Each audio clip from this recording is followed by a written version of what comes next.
Hey guys, welcome back to today's video. Today is Thursday, February 21st, 2019, and I haven't done one of these videos in a while. I haven't really gone on Real Clear Politics and looked at the polls and made a video about it. I mean, I do regularly check the polls, but I don't necessarily make a video about it every single time. This election, I think it's going to be pretty interesting looking at a lot of the data. One striking thing that pops out right on your screen is that Donald Trump has been leading in a couple of these polls, but if you look at the states, it sort of makes sense. However, one thing is very clear.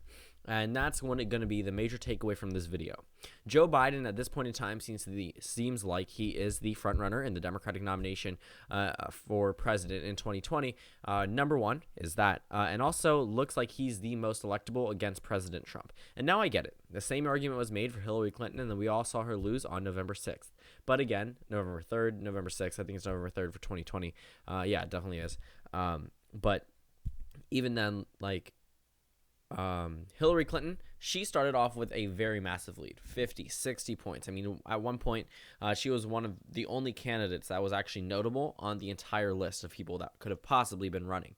Joe Biden's name was thrown in, and then he announced that he was not going to run in 2016, partly because of a couple of issues that he could not control. But now in 2020, he's at a point where he can either run and win and continue his legacy, or lose and his legacy go to waste. And Joe Biden, as of right now, I think is the best option for the Democratic Party in terms of the data that we have right now. Everything that I'm speaking on right now is not personally on my feelings, my opinion. That's just how the data is, what the data is showing. It is showing that Joe Biden has a better chance against President Trump than Bernie Sanders. Again, when it comes down to the actuality of it, things could change.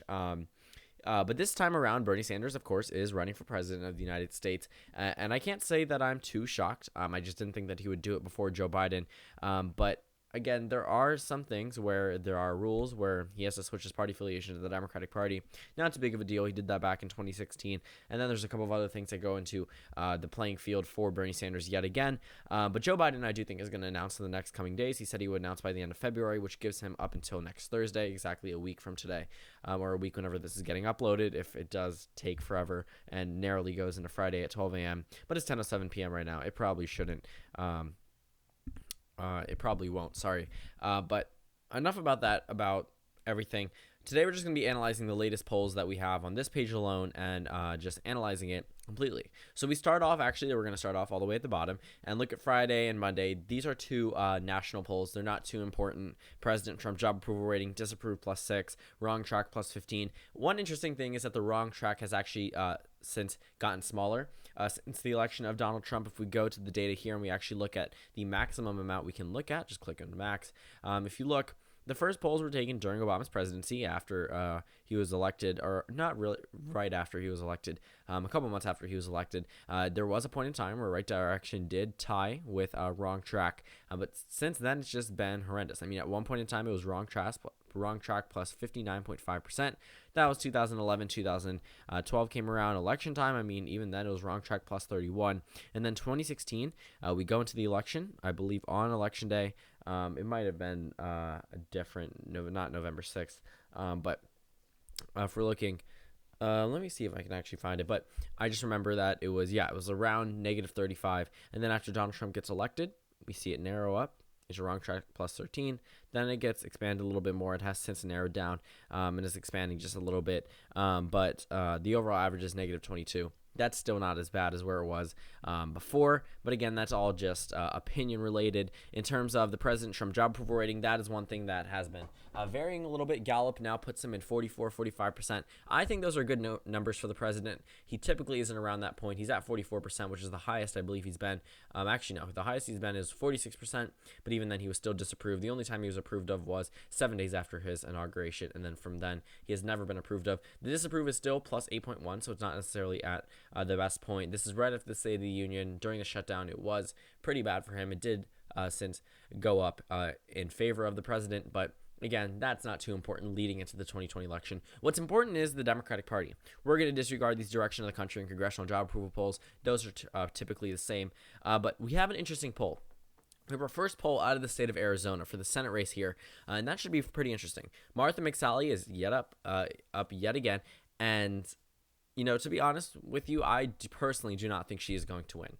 She's already been on that ballot once. She lost. 2020 doesn't look like it's going to be any better of a year for Republicans in the state of Arizona other than the presidential race. They've already lost in terms of majority of House Representatives members in Arizona. Again, Democrats always do better in presidential elections for the House of Representatives, and then the Senate elections don't look too good for her either. Right now, she's ahead by 2%. She's also ahead on election day, but she leads Mark Kelly by 2%. I think Gallego, I'm not entirely sure. I saw the name. I put them up as a candidate back in early 2017 when we didn't know who was actually officially, quote unquote, officially running for Senate in one of my earlier Senate videos. But that one, Martha McSally leads by 8%. I do think Kelly's going to be the nominee, and I do think that he's going to narrowly beat her in the Senate race here. But again, anything can happen. But early polling results, look pretty good for Martha McSally. For the 2020 Democratic presidential nomination, this is really where the meat of these videos are going to go to. Joe Biden leads by 7%. As of right now, if you're looking at this is going to cover a poll that we're about to talk about. But right now, Joe Biden leads ahead of the pack. I don't think there's a single poll on here where Bernie Sanders does lead. There's not a single poll where Biden ties. The smallest margin of victory Biden has had on this poll was Biden +4, which was taken back in December. And again, the same thing happened in 2016. Hillary Clinton led early on, and then it did narrow down. Bernie Sanders never led against her nationwide, and then he lost. I mean, she won 10% more of the popular vote than him, and you can argue whatever you want, but Hillary Clinton still won that nomination. She still was the nominee in 2016, and she went on to the general election and lost. Now, Bernie Sanders this time around, I do think could bring in a number of voters. We're looking Beto O'Rourke's at like 6.8%. You can expect those voters to go to Biden. Sanders is probably going to pick up from Warren, Klobuchar, possibly Klobuchar actually, and then Gabbard. But Biden, I really think, is going to take away once a number of these candidates keep dropping off. Booker, those voters are probably going to go to Joe Biden. Harris, probably going to go to Joe Biden. Brown, you can argue that could go to Bernie Sanders. Gabbard, definitely going to Bernie Sanders. Julian Castro, definitely going to Joe Biden. And if we're looking at a couple of these numbers, if you add them all up, Joe Biden still leads nationwide. There still is that major presence of love from the Democratic Party for establishment candidates. And that's not exactly the worst thing. Moving up on the screen, we look at the general election of showing Trump versus various candidates. Biden, Sanders, Harris, Warren, O'Rourke, Booker, Klobuchar, Brown, Biden, Schultz, Harris, Schultz. If we're looking at those numbers, Biden takes away from the rest of the pack. He is the only person there with the double-digit lead. Even put up against an independent candidate, Biden leads by 9%, larger than any other lead in a one-on-one race with any other candidate. Bernie Sanders, interesting enough, only wins by 2% against Donald Trump. Biden leads by 10. You look at Biden versus Trump versus Schultz. Everyone was saying how Schultz would be a spoiler. In that case, it's true for Kamala Harris. Not so much for Joe Biden. If we're looking at a lot of this data, again, this poll could be off. I do think that it is off. I do think that Sanders probably would beat Trump by a larger margin than O'Rourke, by Klobuchar, than Booker. But Biden, I do agree with this. I can't really agree or disagree with facts. But I do think that this is factual in terms of showing Biden as the leader in terms of the most electable against Donald Trump as of right now. Going up, and the same poll shows that Joe Biden leads by 10% amongst Democratic primary voters. Speaking about this now, if Biden does run, he probably is going to win this nomination. We've seen this time and time again. There's always an underdog candidate. Sure, they do sometimes come close, but when has that really done super well in the Democratic Party in recent history? Sure, we have one, Alexandria Ocasio-Cortez in New York. Okay, maybe 4-5 primary major victories in 2018. Going back to 2008, that's probably the last time I would say an underdog did really well in a Democratic primary. We had Barack Obama. 2012, obviously, there was no real Democratic primary. 2016, however, Bernie Sanders had a phenomenal performance for how well he was known before and after the election, but he still wasn't able to beat Hillary Clinton. Looking into the 2020 election, Joe Biden is likely that Hillary Clinton candidate. Yes, starting off with a very high approval rating, which probably will get torn down by various Democratic candidates, but their lead, starting early off, was enough to carry them through the primary. And you can't really expect Kamala Harris voters to go to Bernie Sanders. They are voters from California. This is an area that really loves establishment Democrats, and I get it. Bernie Sanders has the appeal. The appeal to who?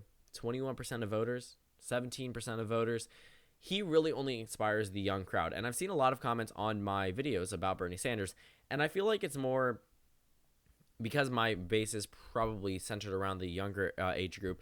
we don't really see the vast scope of, the full effect of Biden supporters across the country. Maryland is easily going to go to Joe Biden. Bernie Sanders, sure.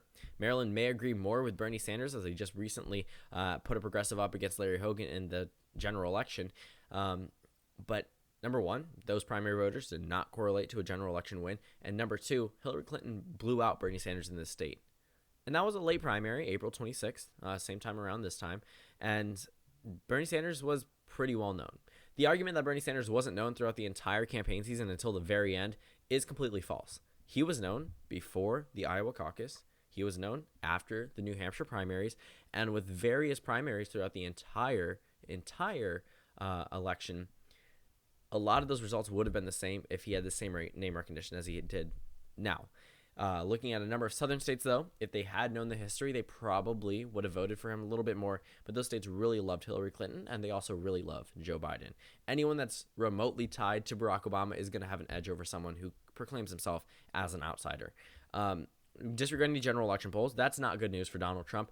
But again, this video is mainly about Democratic candidates. If we're looking in North Carolina, Biden loses to Trump by the smallest amount. Sanders loses by 12. Harris loses by 11. Booker loses by 8. Biden only loses by 4. And that's still a loss. It's still a win for the president. So a win is a win for either side. But again, this was taken by a Republican, quote-unquote Republican polling group. So you can't really take that too heavily into consideration. Looking at the morning consult poll, again, Biden leading. He's been leading in almost every poll. Again, disregarding all of these polls, they aren't too important. The last thing that we're going to cover is the Arizona polls. Trump and Biden tie. Sanders loses by 12. Harris loses by 9. Warren loses by 11. That's not a good sign for these candidates. Joe Biden right now tying with Donald Trump, and then the next candidate, the second quote-unquote best candidate for the Democrats as of right now, is losing by 12. There's a clear difference in terms of support for Joe Biden or Bernie Sanders. And it may just be that more people are against Bernie Sanders because they don't necessarily agree with his progressive policies outside of Democratic states. Or if you're just looking at Joe Biden himself, maybe it's just because he's loved by a number of Republicans and Democrats alike. Whatever it may be, Joe Biden seems to have a clear early lead and electoral advantage over Donald Trump compared to every other Democrat that could possibly run or that is currently running in the race. Joe Biden, you probably can expect to announce that he's going to run. If he doesn't run, then Bernie Sanders probably is going to win this nomination. If Joe Biden does run, he's probably going to win this nomination if something doesn't drastically change in the Democratic Party, because the electorate, progressives are probably not going to like to hear this, but is the exact same from 2016. These new younger voters that voted in 2018, they're not going to have that big of an impact on 2020. Or I can be proven wrong. But this election season, I think, is going to be very, very interesting. So anything can happen. But as of right now, that's the way I see this race turning out. Thank you guys for watching this video. Comment down suggestions below, and I will see you all tomorrow.